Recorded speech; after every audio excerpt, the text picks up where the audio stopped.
ওই ফিরিস্তির নাম রাশভারী। যারা প্রথম পর্ব দেখেছেন তারা 2 মিনিট স্কিপ করতে পারে, আর যারা দেখেননি তাদের জন্য প্রথম পর্বের কাহিনীটা চট করে বলে দিচ্ছি। ইন্ডিয়ার মিরট কলেজে শানু নামের এক সুন্দরী ইংলিশ ম্যাডাম নতুন জয়েন করে সেখানেই একটা বাসা ভাড়া নেন। একদিন পাপ্পু নামের এক ছেলে ম্যাডামের বাসায় ডিশের লাইন ঠিক করতে আসে। এরপর রুমের ভিতরে তাদের মধ্যে কি হয় তা দেখানো না হলেও পরের দিনই পাপ্পু মহল্লায় বলে বেড়ায় যে ম্যাডামের সাথে তার সবকিছু হয়ে গেছে। আর অবাক করার বিষয় হলো তার ভাষ্যের মতে ম্যাডাম নিজেই নাকি আগ্রহী হয়ে এইসব করেছে।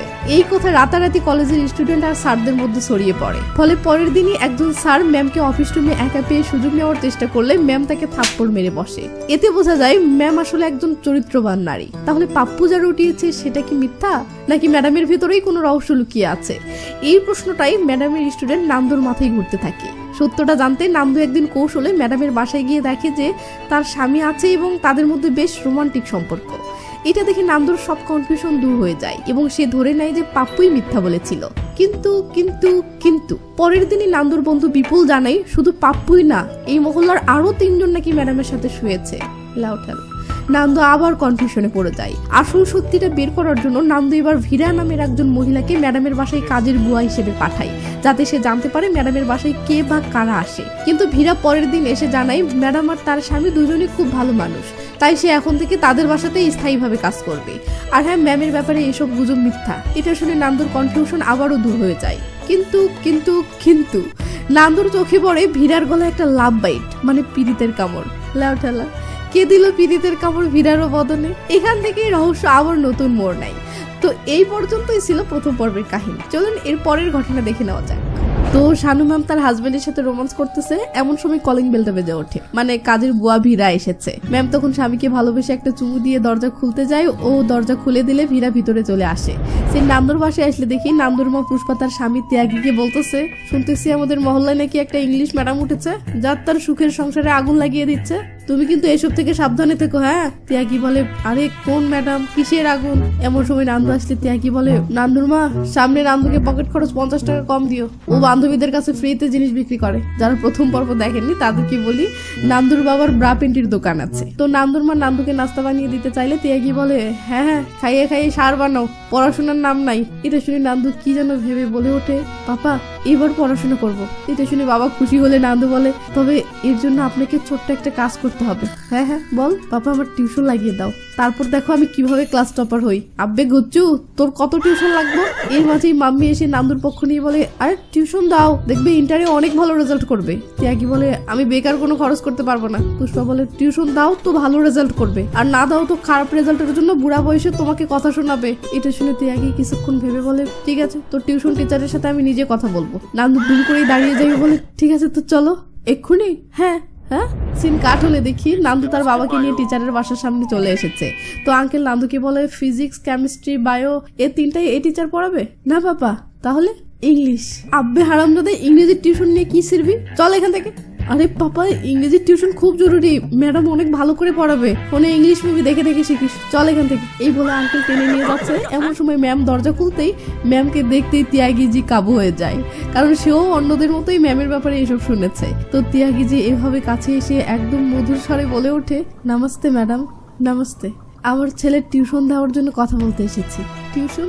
হ্যাঁ জি, ইংরেজি টিউশন, ওর খুব জরুরি। বাবার মুহূর্তের মাঝে এমন পোল্ট্রি খাওয়া দেখে নান্দু তো রীতিমতো শখ খেয়ে আছে।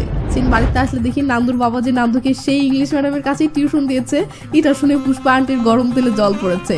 আন্টি রাগে নাগিনের মতো ফুসফুস করতেছে। এটা দেখে আঙ্কেল বলে, তুমি তো বললে নান্দুর টিউশন দেওয়া জরুরি। আন্টি বলে, এখন আমিই বলতেছি টিউশনের কোনো দরকার নেই। আঙ্কেল বলে, আরে টিউশন না দিলে খারাপ রেজাল্টের জন্য বুড়া বয়সে তোমাকে কথা শোনাবে না? আন্টি বলে, খবরদার আমার ডায়লগ আমার উপরেই ঝাড়বে না, সবাই ঠিকই বলতেছে, এই একটা কুত্তি আমাদের মহল্লার সব মরদকে খেয়ে নিবে। আঙ্কেল বলে, আরে কি যাতা বকছো? যাতা বকছি? তুমি যদি কখনো আর ওই শিরোহী ভিলার দিকে মুখ তুলে তাকাও তো আমি বাপের বাড়ি চলে যাব। আসলে ম্যাম যে বাড়িতে থাকে সেই বাড়ির নাম শিরোহী ভিলা। তো আঙ্কেল বলে, ঠিক আছে, কখনো শিরোহী ভিলার দিকে দেখবো না, স্বপ্নেও নয়। সিন রাতে আসতে দেখি আঙ্কেল ঘুমাচ্ছে, ও স্বপ্নে কি যে দেখতেছে যে ফেসে মিষ্টি খুশি ঢেউ খেলতেছে, যা দেখে আন্টি তোর আগে চলে যাচ্ছে, বাট কিছু করতে পারছে না। ওদিকে দেখি এই মাঝরাতের বেলা নান্দু একা ম্যামের বাসায় এসে দরজাটা খুলে ভিতরে ঢুকতেছে।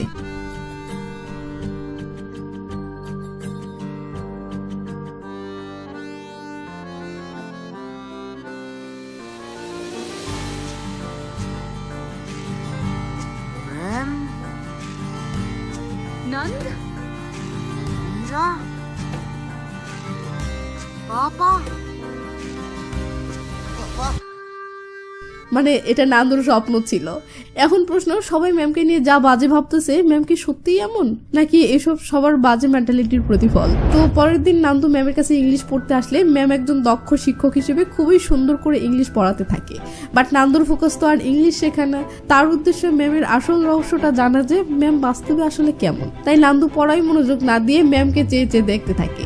এমন সময় ম্যামের হাজবেন্ড নবীন আসলে নান্দু মনে মনে বলে, নবীন স্যারকে দেখে আমার বিশ্বাস পাকা হয়ে গেছে যে একটা ছেলে দেখতে যেমনই হোক, সে চাইলে যে কোনো সুন্দরী মেয়েকে পড়াতে পারে। তো নান্দু একদিন টিউশন পড়ে যে কয়টা ইংলিশ শিখেছে সেটাও তার ক্লাসের সবার থেকে বেশি। তাই নান্দু সেই অস্থির একটা পাঠ নিয়ে কলেজে আসে।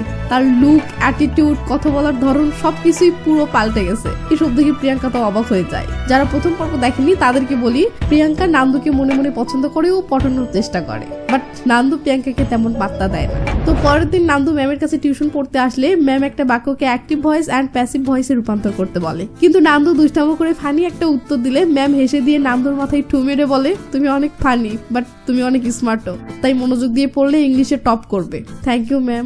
আচ্ছা বলো তো, ইংলিশ ছাড়া আর কোন সাবজেক্টে তোমার আগ্রহ বেশি? নান্দু বলে, কম্পিউটার। আর সে নান্দুর কলেজের কম্পিউটার রুমে চলে আসে। আমরা দেখি প্রিয়াঙ্কা নান্দুর থেকে কি যেন একটা অনলাইন ফর্ম পূরণ করে নিচ্ছে। নান্দু ফর্মটা পূরণ করে দিলে প্রিয়াঙ্কা এমন করে থ্যাঙ্কস দিয়ে বলে, সত্যি তুই কিন্তু অনেক স্মার্ট। নান্দু বলে, ঠিক আছে এবার যাওয়া যাক। প্রিয়াঙ্কা বলে, এখনো ক্লাসের 5 মিনিট বাকি আছে। হ্যাঁ, তো এই 5 মিনিট কি করবি? তুই যা করতে চাস। এই বলে প্রিয়াঙ্কা ফুল মুড়ে এগিয়ে আসতেছে। ওদিকে নান্দু বলে ওঠে, আচ্ছা প্রিয়াঙ্কা, একটা ছেলে কিভাবে বুঝবে যে কোনো মেয়ে তার পিছে পড়েছে? প্রিয়াঙ্কা নিজেকে সামলে নিয়ে বলে, ছোট ছোট ইশারা থাকে, যেমন কোনো মেয়ে তোর প্রশংসা করে, বা তোর জোকস শুনে হাসে, বা কথায় কথায় তোকে এভাবে টাচ করে। প্রিয়াঙ্কা ভাবতেছে এই টাচে নান্দু গলে যাবে। ওদিকে নান্দু ভাবতেছে, আরে এসব তো ম্যাম আমার সাথে করেছে। প্রিয়াঙ্কা রেগে মেগে নান্দুকে মারলে নান্দু বলে, এটা কি হলো? প্রিয়াঙ্কা বলে, এটাও একটা ইশারা, মেয়েরা রাগের মাধ্যমেও ভালোবাসা দেখায়। এই বলে প্রিয়াঙ্কা রেগে মেগে চলে যেতে থাকলে নান্দু অবাক হয়ে ভাবতে থাকে, এটা কি হলো, আর প্রিয়াঙ্কাই বা কি বুঝিয়ে গেল। তো পরের দিন নান্দু ম্যামের কাছে টিউশন পড়তে আসলে নান্দু এভাবে বসে আছে দেখে ম্যাম ভদ্র হয়ে বসতে বলে। এরপর টেবিলে নাস্তা দিয়ে নান্দুকে পড়াতে শুরু করে। বাট পড়ানোর মাঝে ম্যাম নাস্তাটা এগিয়ে নিতে গেলে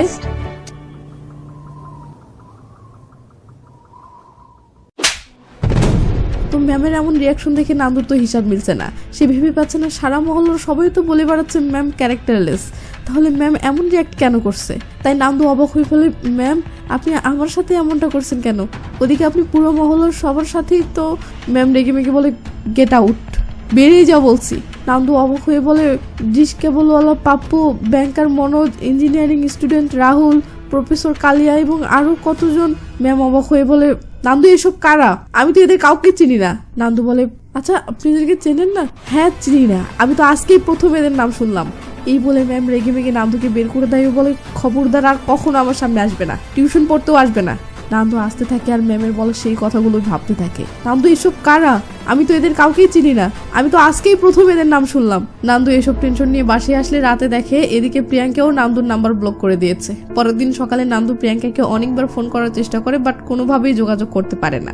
সিন ক্লাসরুমে আসলে দেখি ম্যাম অ্যাক্টিভ ভয়েস এবং প্যাসিভ ভয়েস নিয়েই ক্লাসে পড়াচ্ছেন। তো ম্যাম এই বিষয়ে একটা প্রশ্ন করে বলে, কে এটার উত্তর দিতে পারবে হাত তোলো। নান্দু তো ম্যামের কাছে আগেই এটা পড়েছে, তাই নান্দু হাত তোলে। কিন্তু ম্যাম নান্দুকে পাত্তা না দিয়ে বলে, অন্য কেউ কি এটার উত্তর দিতে পারবে? কিন্তু কেউ কোনো সাড়া দেয় না। এর মাঝেই ঘন্টা পড়ে গেলে সাথে সাথে সবাই হুড়মুড় করে ক্লাসরুম থেকে বের হতে থাকে। সবাই চলে গেলে নান্দু ম্যামের কাছে এসে বলে, ম্যাম সরি, প্লিজ ক্ষমা করে দিন ম্যাম। ম্যাম রেগে মেগে বলে, তোমার ভাগ্য ভালো যে ওটা আমার বাসা ছিল, কলেজে এমন বেয়াদবি করলে তোমাকে সাসপেন্ড করে দিতাম। আর হ্যাঁ, তোমার সৌভাগ্য যে তুমি এখনো কলেজে আছো, তোমাকে জেলে পাঠাইনি। এই বলে ম্যাম রেগে মেগে চলে গেলে নান্দু তো থ মেরে দাঁড়িয়ে থাকে। এরপর নান্দু প্রিয়াঙ্কার সাথে কথা বলতে গেলে সেও নান্দুর করা এতদিনের অবহেলায় এতটা ফ্রাস্ট্রেট হয়ে গেছে যে সেও নান্দুকে অনেক গালিগালাজ দিয়ে রেগে মেগে চলে যায়। নান্দু তখন অসহায় ফেসে বন্ধুদের কাছে আসলে বন্ধুরা সান্ত্বনা দিয়ে বলে, আরে মন খারাপ করিস না, এসব হয়ই। নান্দু রেগে মেগে বলে, আব্বে আমার সাথে যা হয়েছে এটা কোনো ফিল্মেও হয় না। সিন কয়েকদিন পর নান্দুর বাসাতে আসলে দেখি আজকে নান্দুর মা পুষ্পা পুরো হিরোইনের মতো সেজেছে এবং খুশিতে তার স্বামী ত্যাগীকে পুজো করতেছে, কারণ আজকে তাদের ম্যারেজ অ্যানিভার্সারি। যদিও এদের ত্যাগী তেমন খুশি না, বাট পুষ্পা মহা খুশি, কারণ ম্যারেজ অ্যানিভার্সারি উপলক্ষে ত্যাগী জি আজকে তাকে মুভি দেখতে নিয়ে যাবে বলেছে। তাই আন্টি বের হওয়ার আগে আবার রুমে যায় বডি স্প্রে মারার জন্য। তো আজকে মুভি দেখতে যাওয়ার নিউজটা আন্টি খুশি হয়ে ফোন কলে মহল্লার এক ভাবিকে বলতেছে। করতেছে আর কথা বলতে বলতে বডি স্প্রে মারতেছে। এদিকে বাহিরে নান্দুর বাবা তিয়াগি নান্দুকে বলতেছে, তো বল তোর পড়াশোনা কেমন চলতেছে? নান্দু বলে ভালোই। তো তোর টিউশন কেমন চলতেছে? নান্দু কোনো জবাব না দিয়ে চুপ করে থাকলে তিয়াগি বলে, আরে কি হলো বল? বাবা কেমিস্ট্রি টিউশন তো ভালোই চলতেছে। শানু ম্যাডামের ইংলিশ টিউশন কেমন চলতেছে সেটা বল। নান্দু কোনো জবাব দিতে না পেরে এভাবে চেয়ে থাকলে বাবা অবাক হয়। ওদিকে আন্টি রেডি হয়ে খুশিতে গুলগুলা হয়ে বাহিরে এসে তাকে আঙ্কেল নাই। আন্টি নান্দুকে বলে, তোর বাপ কোথায়? নান্দু বলে, শানু ম্যাডামের সাথে কথা বলতে গেছে। হ্যাঁ, আরে শানু ম্যাডাম, আরে শানু ম্যাডাম, শানু ম্যাডাম। আন্টির সাথে সাথে ফোনটা কানে থেকে রেখে তাড়াহুড়ো করে বলে, নানু দেখায় তোর বাপ স্কুটি নিয়ে গেছে নাকি? হ্যাঁ, স্কুটি নিয়ে যাওয়ারই তো আওয়াজ শুনলাম। এটা শুনতে আন্টির মাথায় যেন বাজ পড়ে। সে ম্যামকে যা তা ভাষায় গালিগালাজ দিতে দিতে বাহিরে যেতে থাকে আর বলে, আর যদি দুজনকে হাতে নাতে না ধরেছি তো আমার নাম পুষ্পা না। নান্দু তো কিছুই বুঝতে পারছে না হলোটা কি, কিন্তু আন্টি কিছু দূর হেঁটে গিয়েই হাঁপাতে হাঁপাতে ফিরে আসলে। নান্দু বলে, আরে হয়েছেটা কি সেটা তো বলো। আন্টি বলে, বেটা একটা কাজ কর, এক্ষুনি শানু ম্যাডামের বাসায় যা। যদি দেখিস ম্যাডামের বাসার সামনে তোর বাপের স্কুটির খাড়া করা, তাহলে একদম ঘুরঘুর করে ভিতরে ঢুকে পড়বি। নান্দু তো পুরো থোয়া মেরে গেছে। আন্টি বলে, আরে দাঁড়িয়ে আছিস কেন, যা না। এটা শুনে নান্দু হেঁটেই ম্যামের বাসার দিকে রওনা দেয়। সিন ম্যামের বাসার গেটে আসলে দেখি তিয়াগিজি বলতেছে, ম্যাম যেই শুনেছি নান্দু আপনার সাথে বেয়াদবি করেছে, আমি সাথে সাথে ওর কানের নিচে একটা লাগিয়ে দিয়েছি। প্লিজ ম্যাম যে কোনো ভাবে ক্ষমা করে দিন, ও নান্দুকে টিউশন পড়ান। আপনি বলেন তো টিউশন পড়ানোর সময় আমি এসে আপনার সামনে বসে থাকবো চুপচাপ মুখে আঙ্গুল দিয়ে। এতক্ষণ কিন্তু আমরা কেবল তিয়াগিজিকে দেখতে পাচ্ছিলাম, ম্যামের রিয়াকশন দেখতে পাইনি। কিন্তু ক্যামেরা অ্যাঙ্গেল ঘুরে গেলে ম্যামের এমন রিয়াকশন দেখে আমরা তো অবাক। তো এরপর ম্যাম তিয়াগিজির সাথে যা করে তা তো অত গভীরে গিয়ে দেখাবো না, তাই এসব স্কিপ করে গেলাম। তো নান্দু ম্যামের বাসার সামনে পৌঁছে দেখে তার বাবা স্কুটি স্টার্ট দিচ্ছে। নান্দু এসে পাপা বলতে আঙ্কেল বলে, আবে তুই এখানে কেন? বাবা মাম্মি আমাকে পাঠিয়েছে। হ্যাঁ হ্যাঁ বাসায় যাচ্ছি। আর শোন, তোর শানু ম্যাডামের সাথে আমার কথা হয়েছে। সে বলতেছে যতক্ষণ না নান্দু এসে নিজে থেকে ক্ষমা না চাচ্ছে ততক্ষণ টিউশন শুরু করবো না। আরে তাহলে এক্ষুনি গিয়ে ক্ষমা চাচ্ছি। আরে না না, ভিতরে যাস না, তার শরীর খুব খারাপ, আগামীকাল এসে ক্ষমা চাস, এখন চল। নান্দুর তো সব মাথার উপর দিয়ে যাচ্ছে, সে ভেবে পাচ্ছে না আসলে চলতেছেটা কি। তাই নান্দু এইসব ভাবতে ভাবতেই তার বাবার স্কুটিতে উঠে পড়ে। সিন বাড়িতে আসলে দেখি নান্দুর মা নান্দুর বাবার সাথে তুলকালাম কাণ্ড শুরু করে দিয়েছে। নান্দুর বাবা রেগে মেগে বলে, আরে তুমি যা ভাবছো সেটা হয়নি। এটা শুনে আন্টি তো আরো শক, সেটা হয়নি মানে লে যাবে। এদিকে এসব দেখে পাশের রুমে থাকা নান্দু দরজা লাগিয়ে দিয়ে রেগে মেগে ভাবে এই শানু ম্যামকে যেভাবেই হোক সাহায্য করতে হবে। তো পরের দিন নান্দু কলেজে যাবে, হঠাৎ শানু ম্যামের হাজবেন্ড নবীনকে দেখে কলেজ যাওয়ার প্ল্যান ক্যান্সেল করে ও নবীন যে বাসে উঠে নান্দুও দুম করে সেই বাসেই উঠে পড়ে। তো নবীন ফোনে মায়ের সাথে কথা বলতেছে, নান্দু চুপি চুপি এসে নবীনের পিছনের সিটে বসে পড়ে। হেল্পার এসে নবীনকে বলে, স্যার কোথায় যাবেন? নবীন তখন মুরাদাবাদের টিকিট কেনে। এরপর হেল্পার এসে নান্দু থেকে জানতে চায় সে কোথায় যাবে। তখন নান্দু বলে, সামনের ওই ভাই সাহেব যেখানে যাবে সেখানে। তো বাস মুরাদাবাদ এসে থামলে নবীন বাস থেকে নেমে যেখানে যেখানে যায় নান্দু নবীনকে ফলো করে সেও সেখানে সেখানেই যেতে থাকে। একটা সময় নবীন আবার একটা বাসে উঠে পড়লে নান্দুও সেই বাসে উঠে পড়ে। এমন সময় প্রিয়াঙ্কা ফোন করে বলে, নান্দু তুই কোথায়? আজকে কলেজে আসিস নিজে? আমি তো একটা কাজে দিল্লিতে এসেছিলাম। দিল্লি? আচ্ছা তো সেই কাজ হয়েছে? না মানে এখনো ভাবতেছি কি করব। সবকিছুতে তুই কনফিউজ থাকিস কেন? যা করার স্টেট কাট করতে পারিস না? এটা শুনে নান্দু কি যেন ভেবে খুশি হয় ও থ্যাঙ্কস জানিয়ে কলটা কেটে দেয়। এরপর আর এক সেকেন্ডও দেরি না করে সোজা এসে নবীনের পাশের সিটে বসে পড়ে। নবীন বলে, আরে তুমি? হ্যাঁ আমি শানু ম্যামের স্টুডেন্ট। তো স্যার কোথায় যাচ্ছেন? কোথায় আর, প্রায় সময়ই তো আমি কাজের খাতিরে নানা শহরেই থাকি। তো স্যার আপনি যে বাহিরে থাকেন, ম্যাম বাসায় একা একা বোরিং হয় না? আরে না, তোমার ম্যামের বই পড়ার খুব শখ, সে বই পড়ে সময় কাটায়। এটা শুনে নান্দু এমন রিয়াকশন দিলে নবীন বলে, এমন করলে কেন? স্যার আপনি অনেক বোকা। কেন স্যার? আপনি এদিকে গলি গলি মোবাইল বিক্রি করে বেড়াচ্ছেন আর ওদিকে ম্যাম পুরো মহল্লা সিম কার্ড বিলি করতেছে। এটা শুনে নবীন থামে থাকলে নান্দু বলে, স্যার আমি সত্যিই বলছি, মহল্লার ছেলেরা আপনার বাড়ির সামনে ঘ্যান ঘ্যান করতেছে। নবীন থামেই আছে। নান্দু বলে, স্যার এখনো সময় আছে, ম্যাডামকে সামলান, নয়তো। এই বলে নান্দু মনে মনে ভাবে আজ তো স্যার বাড়িতে গিয়েই ম্যাডামকে ইচ্ছে মতো পেটাবে। ওদিকে নবীনও বলে ওঠে, হারামজাদি। নান্দু তো মহা খুশি। নবীন বলে, ও এখানেও এসেছে? নান্দু অবাক হয়ে বলে, ও ওটা কে স্যার? ওদিকে নবীন বলতেছে, একটা শহর থেকে অন্য শহরে শিফট করলাম, এখন হারামজাদি শানুর পিছু ছাড়েনি। নান্দু অবাক হয়ে বলে, কার কথা বলছেন স্যার? নবীন বলে, তুমি যে মেয়েকে মহল্লার কোনো ছেলের সাথে দেখেছো সেটা আমার শানু নয়। মানে তাহলে সে কে?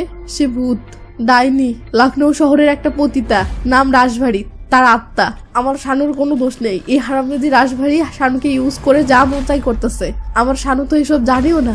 এসব শুনে নান্দু তো রীতিমতো শখ। সে কি রিয়াকশন দেবে ভেবেই পাচ্ছে না। সিন কাট হলে দেখি নবীন ও নান্দু বাস থেকে নেমে একটা জায়গায় বসে আছে। নান্দু বলে, তো স্যার কবে থেকে ম্যামের এই প্রবলেমটা শুরু হয়েছে? নবীন বলে, আজ থেকে মাস 6 আগে। এক রাতে আমি বাহির থেকে বাসায় ফিরে দেখি সহজ সরল শানু কেমন জানি অন্যরকম এক সাজে বিছানায় বসে আছে।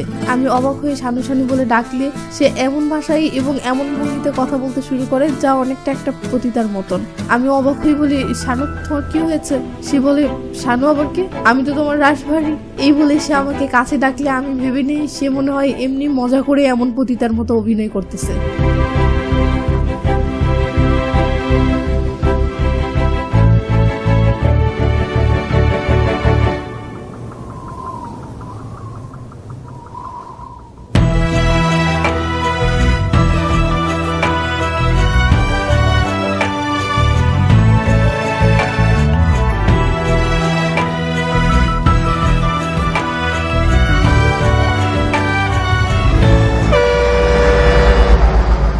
বর্তমানে আসলে নবীন বলে, পরের দিন দেখি শানু একদম নর্মাল আচরণ করতেছে, যেন গত রাতে যা হয়েছে তা কিছুই সে জানে না। নান্দু বলে, এরপর রাজবাড়ি আর আসেনি?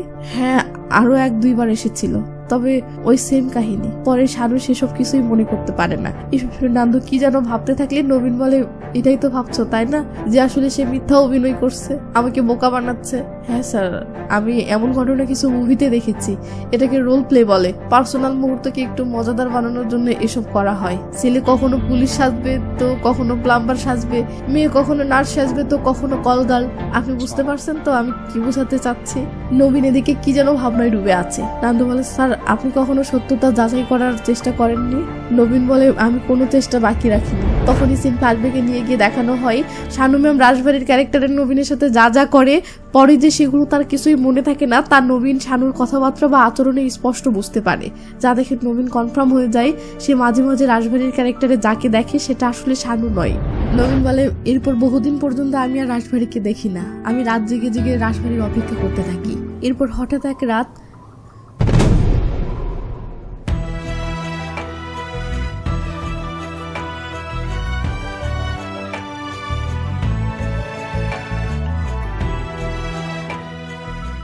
শানুর ফুলের গন্ধে অ্যালার্জি আছে, তাই শানু ফুল পছন্দ করে না। অথচ রাজবাড়ি ফুল পেয়ে অনেক খুশি হয়ে যায় ও ফুলের গন্ধ শোকে, যা দেখে আমি রীতিমতো অবাক হয়ে যাই। কিন্তু সকাল হইতে রাতের সেই ফুলের গন্ধে শানুর হাঁচি উঠতে শুরু করে ও শানু আমাকে রেগে মেগে বলে, তুমি তো জানো ফুলে আমার অ্যালার্জি আছে, তাহলে তুমি ফুল এনেছো কেন? তাড়াতাড়ি সরাও এগুলো। যা দেখে আমি রীতিমতো অবাক। সিন বর্তমানে আসলে দেখি নান্দু বলতেছে, তারপর কি হলো? নবীন বলে, শানু বলতো ও সারা রাত ঘুমাতো, তারপরেও নাকি ওর ক্লান্ত লাগতো। দিনেও হঠাৎ করে ঘুমিয়ে পড়তো, আর যখন দিনে ঘুমিয়ে পড়তো তখন ঘুম ভাঙলে ওর সারা শরীরে ব্যথা ফিল করতো। মানে শানু ম্যাম ঘুমিয়ে গেলেই শানুর শরীরে রাজভারীর আত্মা ভর করে, আর ওই সময় রাজভারী যা যা করে সেগুলোর ব্যথাই শানুর ঘুম ভাঙার পর ফিল হয়। তো নান্দু বলে, স্যার আপনি কোনো তান্ত্রিক দেখাননি? নবীন বলে, হ্যাঁ বাবাকেও দেখিয়েছি। বাবাকেও মানে? আর কাকে দেখিয়েছেন? তখন সিন ফ্ল্যাশব্যাকে গেলে দেখি নবীন শানুকে ডক্টরের কাছে এনেছে। আর শানুর যে অবস্থা চলতেছে এসব ভেবে শানু নিজেই হতাশায় ভেঙে পড়ে হাউমাউ করে কেঁদে যাচ্ছে। তবে হ্যাঁ, রাজবাড়ির ব্যাপারটা কিন্তু শানু জানে না। মানে সে ঘুমিয়ে গেলে তার মাঝে যে রাজবাড়ির আত্মা ভর করে এটা শানু জানে না। শানু শুধু তার প্রবলেম গুলো ভেবে কাঁদতেছে। সিন বর্তমানে আসলে নবীন বলে, ডক্টর বলেছিল শানুর স্প্লিট পার্সোনালিটি প্রবলেম হয়েছে। হ্যাঁ, আরে মানে হলো একই শরীরে একাধিক ব্যক্তির সত্তা অবস্থান করা এবং একটা সত্তা ঘুমিয়ে পড়লে আরেক সত্তা জেগে ওঠা। নান্দু বলে, আরে স্যার এটাকে তো ভূত ধরা বলে। নবীন বলে, হ্যাঁ আমি ভূত প্রেতে বিশ্বাস করতাম না, কিন্তু ডক্টরের ওষুধে যখন কাজ হচ্ছিল না তখন আমিও ভূতের ব্যাপারটা ভাবলাম। সিন ফ্ল্যাশব্যাকে গেলে দেখি শানু রুমের ভিতরে ঘুমাচ্ছে আর নবীন বাহিরে তার মায়ের সাথে ফোনে কথা বলছে। তো নবীন যেই না তার মাকে বলে, মা তোমার পরিচিত একটা তান্ত্রিক বাবা ছিল না, সে এখন কোথায় থাকে? এদিকে তান্ত্রিক বাবার কথা শুনতেই কেন জানি শানু দুম করে চোখ খুলেও কান পেতে কথাগুলো শুনতে থাকে। সিন বর্তমানে আসলে নান্দু বলে, স্যার তারপর কি ম্যামকে তান্ত্রিকের কাছে নিয়ে গেছিলেন? নবীন হ্যাঁ বলতেই সিন চলে আসে একটা তান্ত্রিকের রাস্তা নাই। তো নবীন তান্ত্রিক বাবাকে বলে, বাবা এটা আমার স্ত্রী, এর উপর উপরি ছায়া পড়েছে। বাবা বলে, না এটা হতেই পারে না, এই আস্তানে ঢুকতেই সকল শয়তানি আত্মা পুড়ে ভস্ম হয়ে যায়। এদিকে শানু এখান থেকে যাওয়ার জন্য অস্থির হয়ে পড়ে। নবীন বলে, বাবা আমি আপনার কাছে হাত জোর করতেছি, আপনি আমার শেষ ভরসা, প্লিজ ওকে বাঁচিয়ে নেন। বাবা বলে, আরে তার উপর যখন কোনো আত্মার ছায়াই নেই তখন তাকে কার থেকে বাঁচাবো? এটা শুনে মুহূর্তেই শানুর মাঝে রাশভারীর আত্মা চলে আসে ও শানু একদম ঢং পাল্টে রাশভারীর মতো করে কথা বলতে থাকে। বাবা তখন তাড়াহুড়ো করে একটা মন্ত্র পাঠ করতে ধরলে রাশভারী বলে, ধুর বাবা, এই মন্ত্র তো আমিও জানি। এই বলে রাশভারী নিজেই সেই মন্ত্রটা পড়তে থাকে। নবীন অবাক হয়ে বলে, শানু? রাশভারী বলে, এই শানু ফানুকে? আমি তো তোর রাশভারী রে, আমার রাজা, আয় কাছে আয়, বুকে আয়। বাবা বলে ওঠে, ডাইনি কোথাকার, ছেড়ে দে আমার ভক্তকে। এই বলে ঝাড়ু মারলে রাশভারী ঝাড়ু কেড়ে নিয়ে বলে, ধুর বাবা, আমি গাছের ডালে ঝুলে থাকা ডাইনি নাকি যে ঝাড়ু মেরে ভাগাচ্ছ? আমি তো রাশভারী। 1857 সালে রাজাদের ভয় পাইনি, ইংরেজদের ভয় পাইনি, নিজের মাকেও ভয় পাইনি, আর তুই কোন পাটের চলবে? এই বলে রাশভারী বাবাকেই ঝাঁটাপেটা করতে শুরু করে, যা দেখে নবীন তো রীতিমতো সব। সিন বর্তমানে আসলে নবীন বলে, এরপর বাবাও হাল ছেড়ে দিল। নান্দু বলে, তারপর কি হলো? নবীন বলে, শানুর মাঝে থাকা রাশভারীর ব্যাপারে কেবলমাত্র আমিই জানতাম, বাট ধীরে ধীরে কিভাবে যেন এটা শহরের সবাই জানতে শুরু করলো। তখন সিন ফ্লালবিকে নিয়ে গিয়ে দেখানো হয়, একদিন নবীন মহল্লার একটা দোকান থেকে জিনিস কিনে জিজ্ঞেস করে কত হলো। দোকানদারটি শানুর দিকে তাকিয়ে বলে, আরে স্যার, আপনি নিয়ে যান, হিসাব ভাবির সাথে করে নিবনি। এটা শুনে একে তো নবীন অবাক, ওদিকে এমন বাজে ইশারার কথা শুনে শানু রাগ করে চলে যায়। এদিকে দোকানদারও অবাক যে ভাবির সাথে তো আমার গভীর সম্পর্ক, তাহলে মাইন্ড করলো কেন? এরপর একদিন শানু ও নবীন তাদের ম্যারেজ অ্যানিভার্সারিতে একটা রেস্টুরেন্টে খেতে গেলে সেখানে থাকা কিছু ছেলেও এমন ভাবে কনফিডেন্সের সাথে শানুর সাথে নোংরা কথা বলতে থাকে যেন সেই ছেলেগুলোর পরিচিত কেউ ম্যামের সাথে শুয়েছে, আর সেই জন্য তারা কনফার্ম যে ম্যাম এমনই। এদিকে ছেলেগুলোর এমন নোংরা কথায় নবীন যে অপমান হয় সেটা দেখে শানু এক বুক কষ্টে বাসায় ফিরে আসে ও সিদ্ধান্ত নেয় সে নবীনের জীবন থেকে এবং এই শহর থেকে অনেক দূরে চলে যাবে। নবীন বলে, কোথায় যাচ্ছ? শানু বলে, জানি না, তবে তোমার থেকে অনেক দূরে। না থাকবে শানু, না থাকবে রাশভারী। এটা শুনে নবীন ইমোশনাল হয়ে বলে, রাশভারী থাক সেটা আমিও চাই না, কিন্তু তোমাকে হারিয়ে নয়, কারণ তোমাকে ছাড়া আমি বাঁচবো না। এটা শুনে শানু ইমোশনাল হয়ে নবীনকে জড়িয়ে ধরে হাউমাউ করে কাঁদতে থাকে। সিন বর্তমানে আসলে দেখি নবীন নান্দুকে বলতেছে, এরপর আমরা সিদ্ধান্ত নিলাম এখন যা হবে তা দুজনেই একত্রে সামলে নিব। এইসব শুনে নান্দু ইমোশনাল হয়ে বলে, সাবাস স্যার, আপনাদের দুজনের ভালোবাসার স্টোরিতে তো একটা মুভি হওয়া উচিত, সত্যি বলছি। আর হ্যাঁ, আমি বাসি ম্যামের সম্পর্কে যে বাজে কথা বলেছিলাম তার জন্য সরি স্যার। নবীন বলে, দোষ তোমার নয়, সবাই শানুর সম্পর্কে এমনই ভাবে। তো নবীন হাঁটতে হাঁটতে এতক্ষণে বাসার সামনেই পৌঁছে গেছে, তাই নান্দুকে বাইজা নিয়ে ভিতরে যাবে। বাট নান্দু বলে, স্যার একটা রিকোয়েস্ট, আমি কি ম্যামের সাথে জাস্ট 1 মিনিট কথা বলতে পারি? নবীন বলে, ঠিক আছে, ভিতরে আসো, কথা বলিয়ে দিচ্ছি। এই বলে নবীন নান্দুকে নিয়ে বাসার ভিতরে ঢুকলে শানু ম্যাম বেরিয়ে আসে, কিন্তু শানু ম্যামকে নান্দু রাশভারী রূপে কল্পনা করে চেয়ে চেয়ে দেখতে থাকে আর আমাদেরকে বলে, কাহিনী যতটা সোজা মনে করেছিলাম তা নয়, কাহিনীতে কিছু তো একটা রহস্য আছে, আর সেই রহস্যটা উদ্ঘাটনের মাস্টার প্ল্যান করতে যাচ্ছি। তো এর মাঝেই ম্যাম এসে রাগের স্বরে বলে, কি বলবে বলো? নান্দু বলে, ম্যাম আসলে আপনার সাথে 1 মিনিট কথা বলার ছিল। ম্যাম বলে, হ্যাঁ বলো। কিন্তু নান্দু যে কথাটা বলতে যাচ্ছে ভয়ে সেটা বলতে না পেরে কাঁপতে থাকে। আর এই পর্বটি এখানেই শেষ হয়ে যায়। এর পরের কাহিনী 3য় পর্বে পাবেন। স্ক্রিনে দেখুন 3য় পর্বটি ভেসে উঠেছে, সেটার উপরে ক্লিক করলে ভিডিওটি ওপেন হয়ে যাবে। তবে 3য় পর্বে যাওয়ার আগে প্লিজ এই ভিডিওটিতে লাইক দেন এবং যা মন চায় একটা কমেন্ট করেই যান। আচ্ছা লোক তো আপনি মনে মনে ভাবছেন এসব না করেই চলে যাবেন, এসব না করলে কি আর হবে? আসলে আপনার কিচ্ছু হবে না, কিন্তু আমার ক্ষতি হবে, ভিডিওতে ভিউ কম হবে। তো যাই হোক, যা বিবেক হয় করেন। ভালো থাকবেন, টেক কেয়ার, বাই বাই।